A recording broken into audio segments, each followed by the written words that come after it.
আসসালামু আলাইকুম। Mood of, মনটা ভালো না, তারপরেও কোনো যোগাযোগ করাই যাচ্ছে না বাংলাদেশের সাথে। সবাই টেনশানে, ফ্যামিলি টেনশান। তো কবে নাগাদ ঠিক হবে এটাও বুঝতেছি না। দু একদিন আরও ওয়েট করি, দেখা যাক কী সমস্যা, কী প্রবলেম তো জানি না ঠিক মতো কী হচ্ছে দেশে। আশা করি আল্লাহর রহমতে ঠিক হয়ে যাবে, এটাই দোয়া করি আর কি। আমাদের এখানে তো অনেক গরম, সামার টাইম। বাইরে আসছি, একটু অল্প কিছুক্ষণের জন্য বাইরে আসছি। এই টাইমে অবশ্য দেশে কথা বলি টেলিফোনে, সবার খবর নেই। তো এখন তো টোটাল ক্লোজে আছে।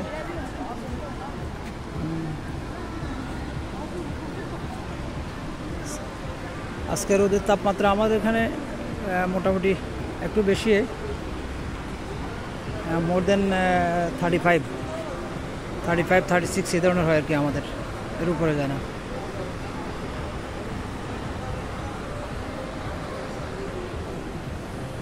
তো থ্যাংক ইউ সবাইকে, ভালো থাকেন।